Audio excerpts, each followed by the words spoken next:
Halo, 17.9.2025. Takže 21.9. máme zatmenie slnka. Už sa to blíži. Každý človek samozrejme to má v nejakej inej témičke, takže každému sa melú nejaké svoje témy.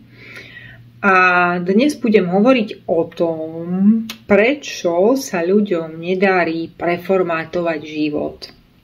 A bude to nadväzovať na žatvu, na toto obdobie, pretože panna je obdobím žatvy.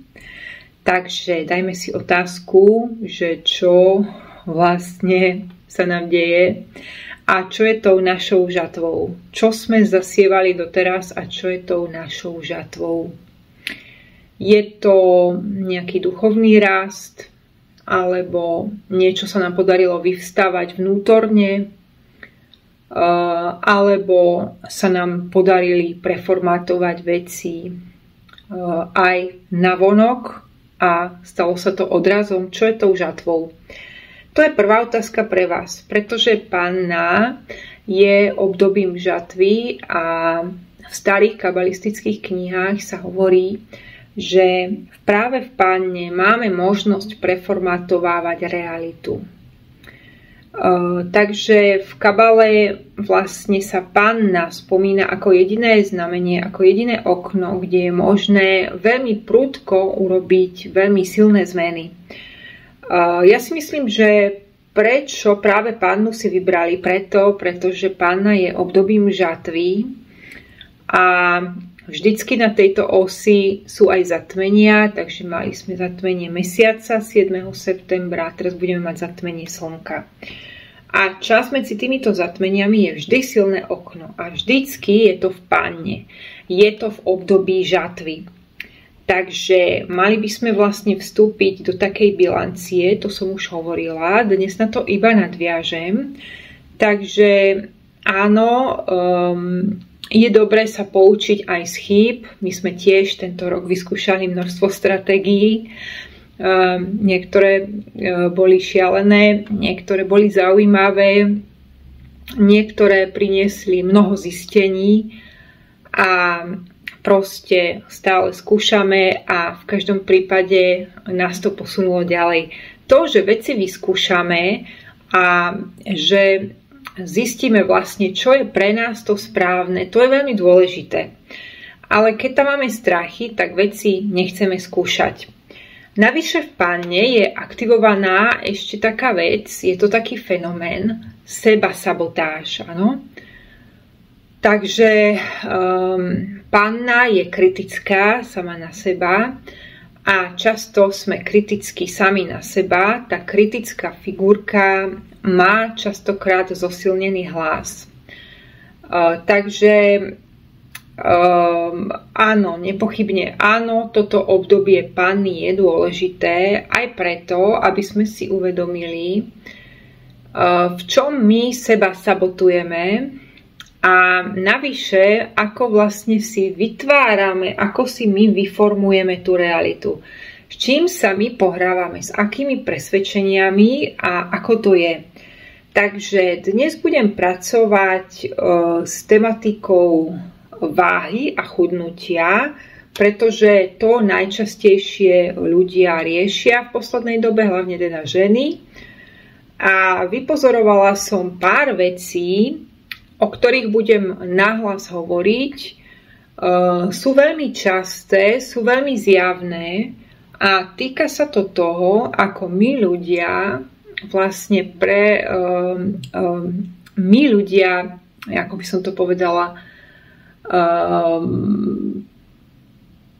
to ani nie je, že zmeníme realitu, my si prispôsobíme realitu, ani nie je dobré slovo prispôsobíme. My ju pokrivíme tak, aby ona sadla na tie naše presvedčenia. Takže to je krásne proste. To je krásne, ako to my ľudia robíme. Keď som robila v školstve, tak tiež som s týmto pracovala a som pokrivila realitu, ako keby som ju prispôsobila svojmu naratívu a tomu, čo mne vyhovovalo. V tom čase to bolo takéto. Mám istoty, áno. Bola to zmluva na neurčito, takže to bol druhý bonus. A samozrejme boli tam aj pozitívne veci, ktoré tam pracovali, to znamená, mala som krásnu triedu, v ktorej som učila, mala som tie deti rada, ale diali sa tam vždycky tie zákulisné boje. A práve tie zákulisné boje boli oveľa zložitejšie ako tá samotná práca, pretože tam som ja nemala problém, ale tieto súboje, boje a všelijaké také veľmi pokrivené správania, kedy ženy vlastne vás stiahnu do nejakých takých svojich hrátok, tak to bolo veľmi silné. Ale predsa vydržala som tam dosť dlhú dobu, skoro 10 ročie. A dnes už viem, že to bolo pretože ja som si prispôsobila, ani nie prispôsobila, ja som skôr zobrala tú realitu a som ju pokrivila. Ja som ju pokrčila tak, aby ona mne sadla ako riť na šerbel, alebo jak sa to hovorí. Prosto naozaj je to tak. Takže samozrejme toto vieme urobiť s hocičím. Takže vybrala som si chudnutie, vybrala som si túto tému a teraz niekto, dajme tomu, chce mať lepšie telo, vie, že už priberá na váhe, vie, že to není celkom dobré a vieme, že to nie je len otázka krásy. Je to vlastne aj to, že sa začneme zle cítiť, začneme sa zadýchavať, pretože tie vnútorné orgány obrastú tukom a nie je to len ten vonkajší tuk na bruchu, ale tam ešte hrá úlohu ten vnútorný tuk, áno. Preto vlastne potom ľudia majú problémy so srdcom, nevedia dobre výjsť po schodoch, sú zadýchčaní, nemajú takú pružnosť, flexibilitu, áno, samozrejme, lebo tam majú veľa tuku. A teraz vlastne pozorujem, že čo všetko si ľudia vymyslia tak, aby to vyhovovalo vlastne ich presvedčeniam. To je niekedy krása krásnová, ako ľudia sami seba presvedčia, aby nemuseli nič robiť. Takže prvá vec, ktorá tam je, že tie ženy niektoré hovoria, no nie je to najhoršie, áno, nie je to najhoršie, pozerám sa do priestoru, vidím aj tučnejšie ženy, nebudem riešiť svoje nejaké minimálne tuky, no nie je to najhoršie. Takže ty hovoríš, že to nie je najhoršie, pozeráš sa na svoje tuky s vedomím, OK, nie je to ani najlepšie, ale vlastne pokrivíš tú realitu tak, aby pracovala pre teba. To je krásne. To je krásne. Nie je to najhoršie. Poďme sa pozrieť na tie najhoršie prípady, na tie najhoršie obezity, na tie najhoršie ochorenia a potom skonštatujme, že no, vlastne nie je to až také najhoršie a ďalej sa napchávame nezdravými jedlami, ďalej sa prežierame po nociach, vyžierame sa, proste jeme spracovávané cukry, spracovávané potraviny, krása. Takže vlastne zobrali sme svoj problém, ten sme si tak vyformovali, áno, vyformovali sme to ako z hliny. Nie je to najhoršie, pretože sme zobrali ten najhorší príbeh a pozrieme sa možno na tú najhoršiu obeznú ženu, ktorú máme v okolí a povieme si, no ešte nevyzerám tak ako ona. Otázka je, ale chceš vyzerať tak ako ona? Prosto je to tak. Takže toto je krásne. Nie je to najhoršie, áno. Takže občas sa čudujem, ako vlastne ľudia pekne oni si to tak ospravedlnia, aby nič nemuseli robiť. Toto je častá výhovorka, nie je to najhoršie. Druhá výhovorka je, veď som zdravá a môžem sa najesť. Áno.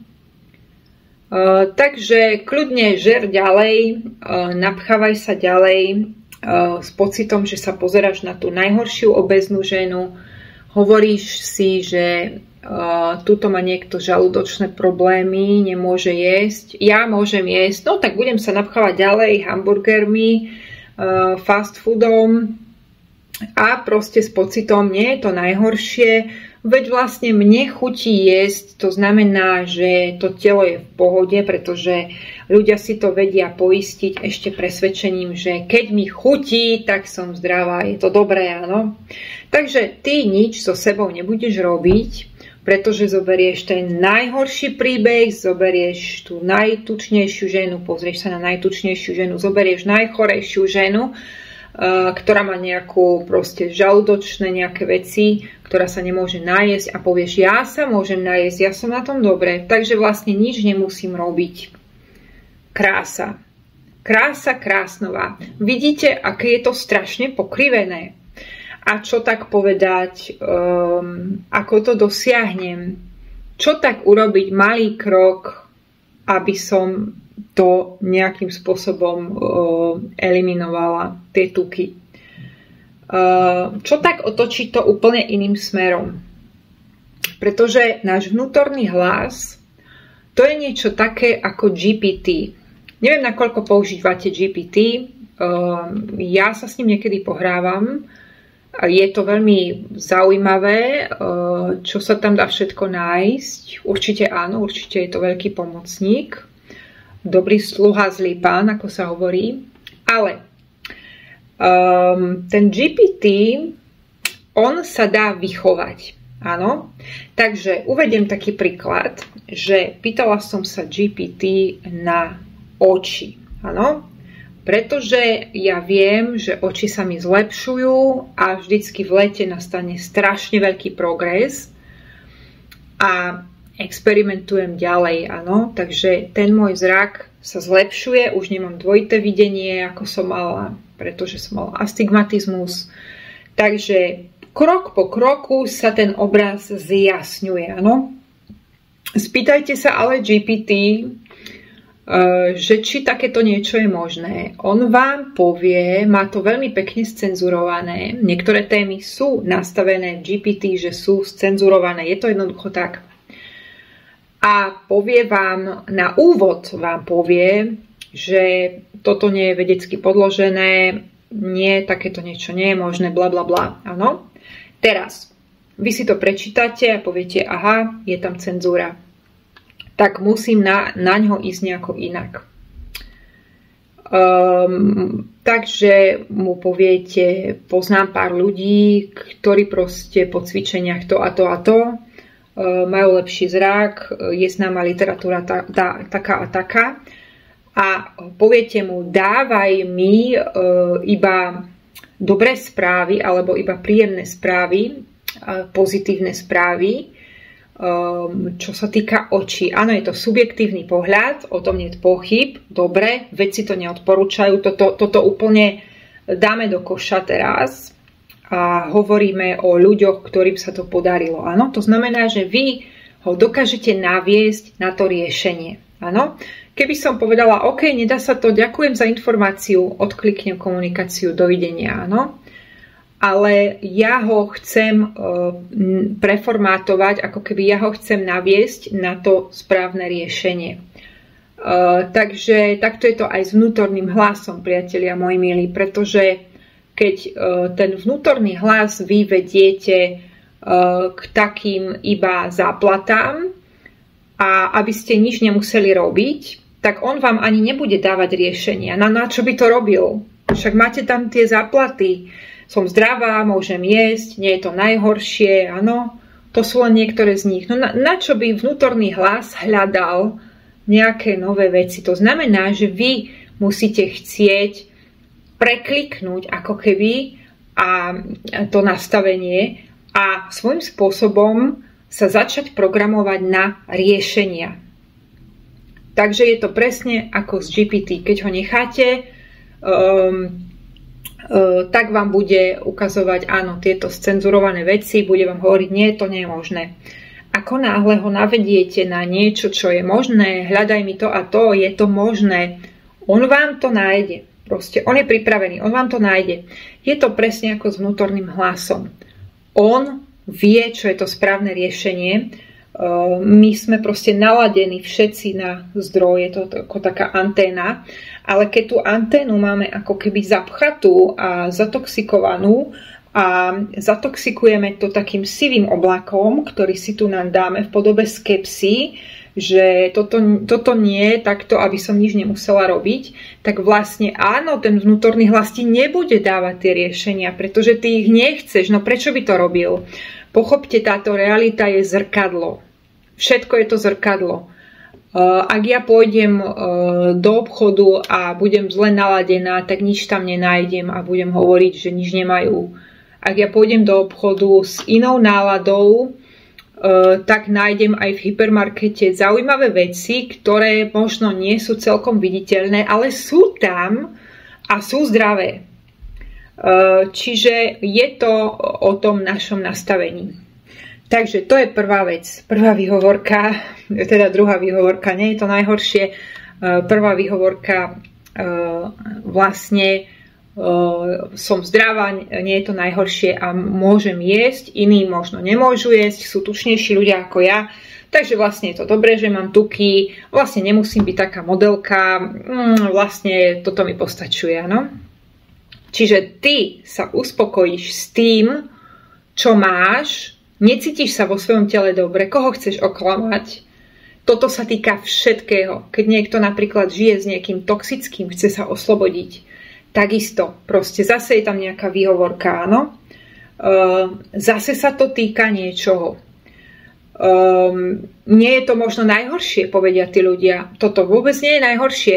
Poznám tu a tu Marienku, tam ju bil manžel, môj manžel taký není, no tak je možno trošku skeptik, dobre, trošku, áno, ľudia, ktorí ho poznajú naozaj trošku, veď zanecháva za sebou sivé oblaky, kade chodí.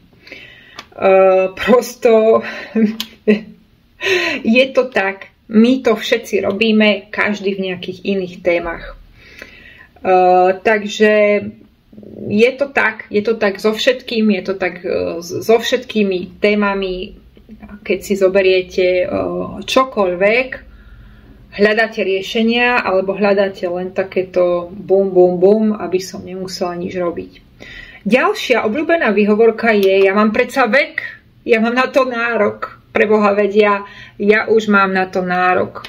A to už po 40-ke, to už nejde len tak. A ako je možné ale, že nachádzam aj starších ľudí, ktorí proste vyzerajú dobre, majú 70, nemajú žiadne brucho, celkom sú celkom sú vitálni. Ako je to možné, že niekto to dokáže a niekto to nedokáže? Teraz by skeptici povedali, alebo vedci, to je nejaká dispozícia. Ale čo to znamená, že keď mám v rodine rakovinu, tak ju automaticky mám ja? No to by bola hlúposť. Veď to by sme boli plní chorôb.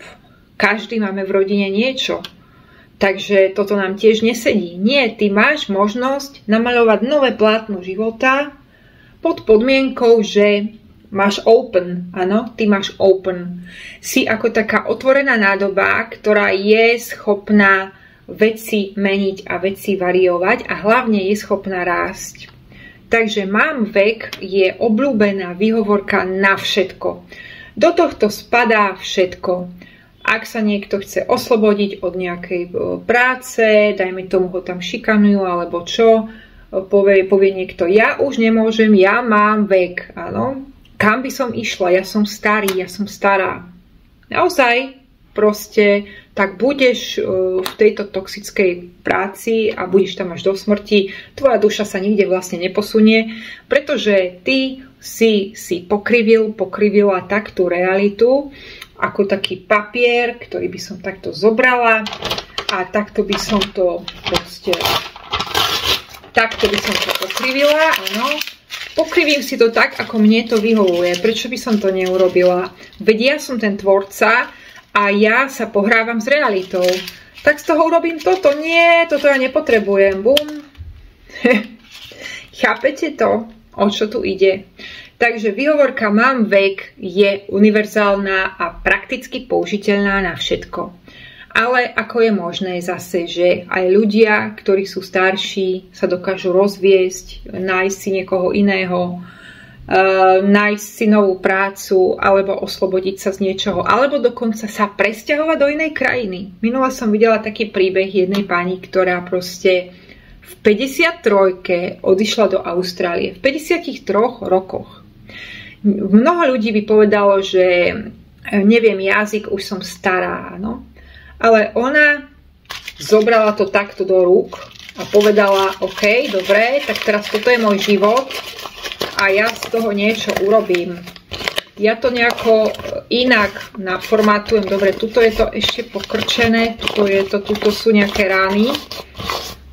Tuto trošku vyžehlím. OK. A nakoniec ja vlastne môžem spraviť toto, môžem otvoriť úplne nový zošit a úplne novú kapitolu života. Prečo by som to všetko mala iba takto resetovať, keď ja môžem vlastne obrátiť list, bum, a píšem novú kapitolu života. Ja iba prepisujem. Ja nepotrebujem už tento starý list, aby som znova nejakého naformátovala, áno. Môžem sa na neho pozrieť, že no, čo som teraz tu blbo urobila. Tu som niečo ja blbo urobila. Je to možné. Takže, OK, asi som pridlho v tomto zostávala, dobre. Ale nakoniec, poďme ďalej. Áno, takže môžeš urobiť toto. Mám vek, teda je využiteľné prakticky na všetko a ľudia, aby nemuseli nič robiť, tak povedia, ja mám vek. Niekedy to ľudia povedia aj v 40-ke zaujímavé, aj pred 40-kou už sa cítia niektorí starí a povedia, ja mám vek, ja nemôžem proste z brucha schudnúť, lebo to už nejde po 40-ke. Ale proste zase, na čo sústredím energiu, tak tam ide duch Shen, áno, ako hovoria Číňania. Takže môžete to vidieť vlastne aj na telefóne. Ľudia, keď sú na telefóne v autobuse, alebo aj kľudne takto v priestore niekde na prechádzke, tak oni vidíte, že sú absolútne odpojení od toho celku, od toho okolia, pretože nasmerovali svoj duch Shen, tú energiu do toho telefónu. A úplne im uchádza, že aktuálne svieti slnko, tam prešla vrana, tam kráka nejaká ďalšia vrana, tuto prešiel krásny orol. Oni sú v tej skrinke. Tá skrinka úplne pohltila ich pozornosť. Takže kam nasmerujeme svoju energiu, tak tam to bude rásť. Áno? Takže je to tak.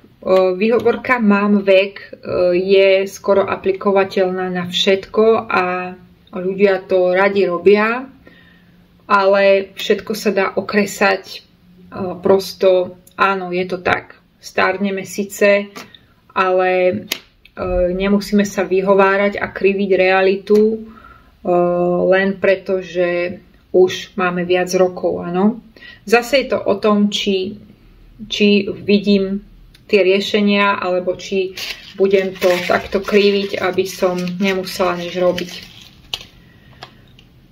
Takže možno vo finále si ľudia povedia, že cvičenie ani nie je dobré, pretože nakoniec si to poistia ešte, že majú nejaké ochorenie, je to dokonca nebezpečné, áno, keby sme cvičili viac, veď to je nebezpečné, takže ľudia, niektorí nechodia ani plávať, lebo si povedia, toto je nebezpečné, veď toto mi lekár vôbec neodporúčal.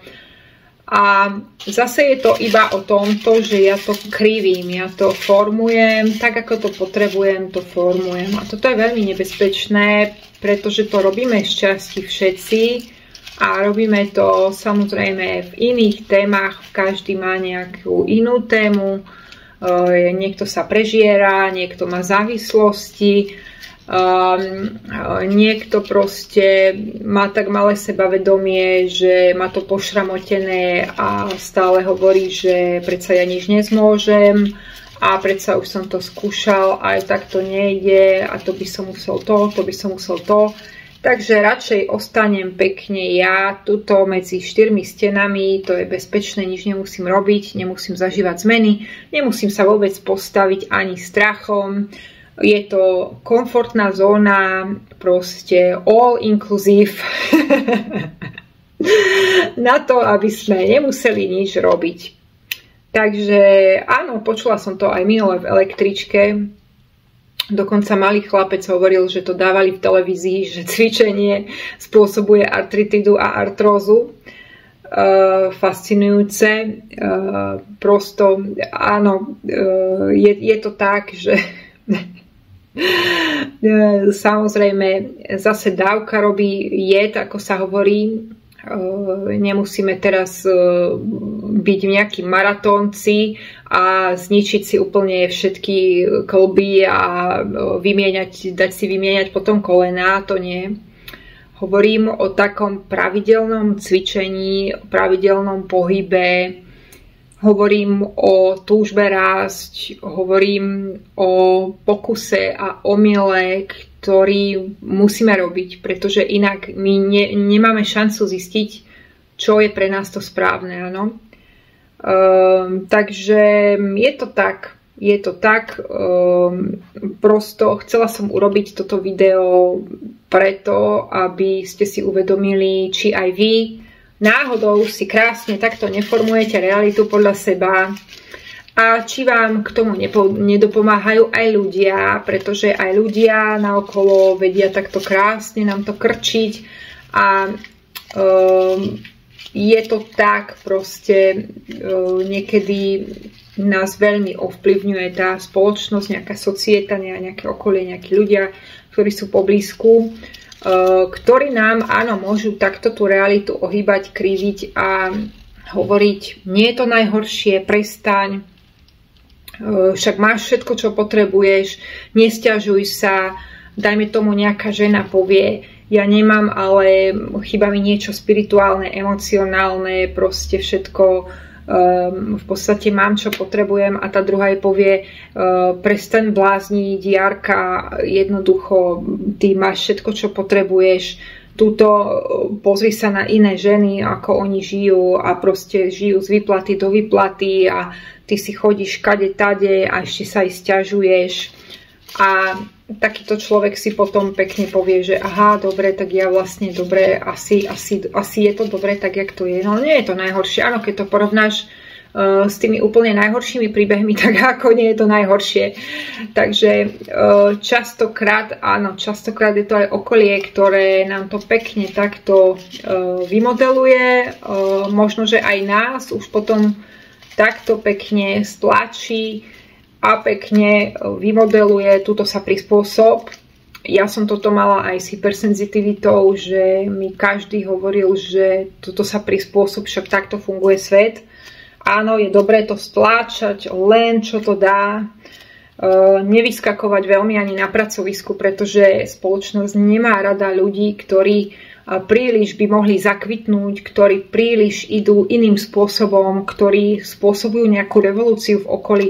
Takéhoto človeka musíme veľmi stláčať, aby proste sme z neho urobili takúto malú guličku, ktorá vo výsledku bude krásne formovateľná a s ktorou robíme potom toto. Budeme si ju takto krásne môcť pohadzovať, pretože bude to formovateľný človek.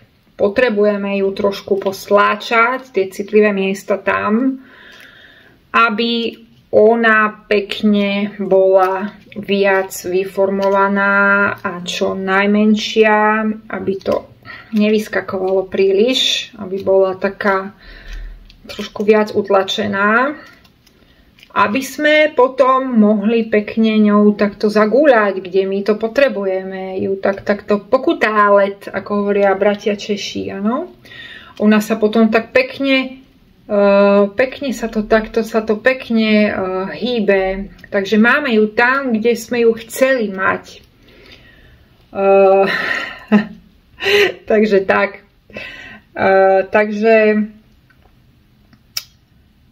Áno, je dôležité sa napojiť na ten vnútorný hlas a začať to otvárať. Takže hovorila som aj v tých videách predošlých, že prosto je potrebné aj pracovať s predstavou. Napríklad veľa ľudí hovorí, keď nejakú zmenu majú urobiť, tak povedia takú vetu, no ja si to ani len neviem predstaviť. A práve to je to, že keď si to nevieš predstaviť, tak sa to pravdepodobne ani nestane, pretože ty sa nepohrávaš s tou predstavou, áno. Čiže začnite v predstave, čo by to presne malo byť, ako by ste to chceli naformátovať a nemusíte to presne nejako určiť. Môžete sa hrať s pocitmi, aké pocity by ste chceli privolávať do života. A potom vlastne, áno, je veľmi dôležité snívať. O tomto hovorí aj Jackovský, že neviem, či som vám to hovorila alebo nehovorila, už neviem, či som to v niektorom videu spomenula, ale Jackovský má takú príhodu so snívaním a hovorí, že keď ešte nemali toto bývanie, ktoré majú teraz, tak bývali v oveľa menšom byte. No a keď išli niekde na cestu a boli v aute, tak vždycky hovoril, že s manželkou mažili, áno. Maženie, to je taká túžba, sen po poľsky maženie. A je to krásne slovo proste. No a vždycky snívali, áno. To znamená, že Jackovský šoferoval a hovoril, no a ja by som v každej izbe mal stôl. Bol by tam veľký stôl a v každej izbe by bol taký pevný stôl. A tá jeho žena hovorila, no a ja by som mala to a to a to a to a pridávala. A on hovoril, no ja by som mal to a to a to. A takto vlastne snívali nahlas spolu a pohrávali sa s tým snívaním. Prešiel nejaký čas a spoznali človeka, ktorý poznal pani, staršiu pani, ktorá tiež snívala v tom istom čase. Snívala o tom, že sa presunie do menšieho bytu, kde by bol radiátor, kúrenie, taký ten panelákový byt, pretože to bola staršia pani a už proste nezvládala toľké upratovanie a skonštatovala, že už jej to ani netreba, že ona potrebuje veľmi jednoduchý byt, kde by mala poriadok, všetko by tam bolo a jednoducho by to bolo také skromnejšie, nemusel by to byť nejaký dom, ale proste chcela takýto menší príbytok. Takže tieto dva sny v rovnakom čase sa prepojili ako keby a pomocou sprostredkovateľa, ktorý poznal aj Jackovského, aj túto staršiu pani, tak oni tie dva byty vymenili. Áno, dobre počujete. Takže prosto niekto by povedal, to je ale náhoda, áno. Ale on hovorí, snívajte s otvorenými očami. A samozrejme to neznamená, že budem teraz sedieť na zadku a nič nerobiť. Proste vyvíjam sa ďalej, snažím sa nejako zlepšovať. Ale proste nechávam to plynúť, áno. Že nie som v takom krči, že Ježiš, musím teraz rýchlo hľadať niečo iné, OK, príjmam to, že teraz je to takto, ale otváram si nové možnosti, ako keby také nové dvere, že bude niečo lepšie, áno, pre mňa. Takže je to tak. A je to aj taká pripomienka na Ježiša, ktorý povedal, že do kráľovstva nebeského sa dostanú ľudia, ktorí majú ako keby detské myslenie. Neviem presne ten citát, ale bolo to takto povedané, len zase je to veľmi nepochopené, pretože to kráľovstvo nebeské sami máme v sebe, je to taký ten pokoj, taký ten kľud. A samozrejme kráľovstvo nebeské môže mať veľa metafor, ale nepochybne tá čistota, tá detská čistota, pretože deti snívajú a deti nestrategujú. Keď sú malé, tak oni snívajú a dokážu proste vytvárať zaujímavé obrázky, nakreslia vám fialovú kozu a potom ten dospelý človek príde a Monika, ale túto koza nie je fialová. Vieš, že kozy nie sú fialové. Áno, viem, ale táto je fialová. Pretože v jej snoch možno lietajú fialové kozy. Proste je to tak možno. Takže alebo sú deti, ktoré, ja neviem, kreslia zelené oblaky, áno. Príde niekto, povie oblaky, ale nie sú zelené. Vieš o tom, toto nie je realita. Otázka je, čo je to realita. To je dobrá otázka. Či toto iba nesnívame a či nie je všetko naopak. Ale nepochybne je to zrkadlenie.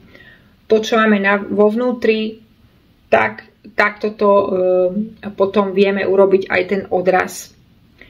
Takže v tom je to spravodlivé, pretože môžeme sa hrať na neviem koho a neviem aké osvietené bytosti, ale môžeme vidieť v hmote, kde asi sme, áno, s čím sa potýkame, čo nás ešte stále nasiera, čo nás ešte stále irituje a na čom by sme mali zapracovať, kde viac zosilnieť a kde byť viac pružný, áno.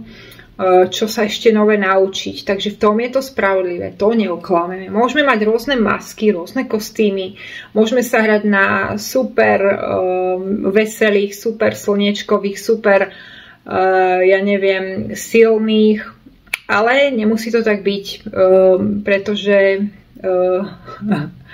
je to tak, druhých oklameme, ale sami seba nikdy. Takže to, aké zrkadlenie dostávame, tak to si proste všimneme. Všimneme si to, samozrejme ten život sa mení, pretože máme dobré roky, potom prídu opozičné roky, nejaká opozícia sa tam zjaví, dajme tomu teraz je rok hada a prasatá majú opozíciu, áno. Takže nie je to asi to, čo by celkom chceli, nemôžu až tak riskovať, vyskakovať, musia proste počkať, kým ten rok dokončí a potom idú do niečoho iného a nového, áno. Je to spravodlivé, pretože každý má ten svoj dobrý rok a potom má každý aj svoj opozičný rok. Takže takto. Takže chcela som vám povedať, že snívajte, majte open, áno, musíte mať otvorené, ako keby to, že niečo povieme, že neviem si to predstaviť, tak to o nás vypovedáva vlastne, že nie sme nastavení ani na zmenu. Čiže mali by sme otvoriť do Korán tie dvere a možno aj povedať vesmíru, OK, budem príjmať aj nejaké iné scenáre, nie len tie, ktoré mám pripravené. Pretože aj to sa nám niekedy stáva, že my si predstavujeme konkrétne veci a vlastne potom si to blokujeme. Takže je dobre byť open, je dobre byť otvorený. Takže asi pre dnes stačí. Chcela som vám toto povedať, pretože bude zatmenie slnka a veľa ľudí rieši zmeny a veľa ľudí možno aj vie, čo má robiť, ale možno nemá to silu urobiť, alebo proste si to takto pekne formátuje. Takže každý to robíme občas, takže zarozmýšľajte, kde je tá vaša téma, kde si to vy sami pre seba formujete. Napríklad aj keď som riešila menštruáciu, tak tiež ma to prekvapilo, že veľa žien mi povedalo, že ale to takto má byť, to má byť bolestivé. To je proste bolesť, to si zvykni proste. Takže veľa ľudí si zvyklo na túto bolesť. Možno si ľudia zvykli aj na bolesti chrbta, bolesti kosti, bolesti hlavy a vôbec nič s tým nerobia, pretože si povedia, mám vek, nie je to najhoršie, mám ochorenie. Krása. Pokrivíš realitu, nemusíš nič robiť. Aj takto sa to dá. Takže ja sa s vami lúčim a želám vám krásny čas. Buďte si toho vedomí, že panna má možnosť preformatovať realitu, sme v zatmení. Máte to možnosť pretočiť tým, že sa pozriete na staré chyby a pôjdete, otočíte to kolo života nejakým spôsobom. Budete chcieť rásť a budete si uvedomovať, že vy to ste schopní urobiť. Majte sa krásne.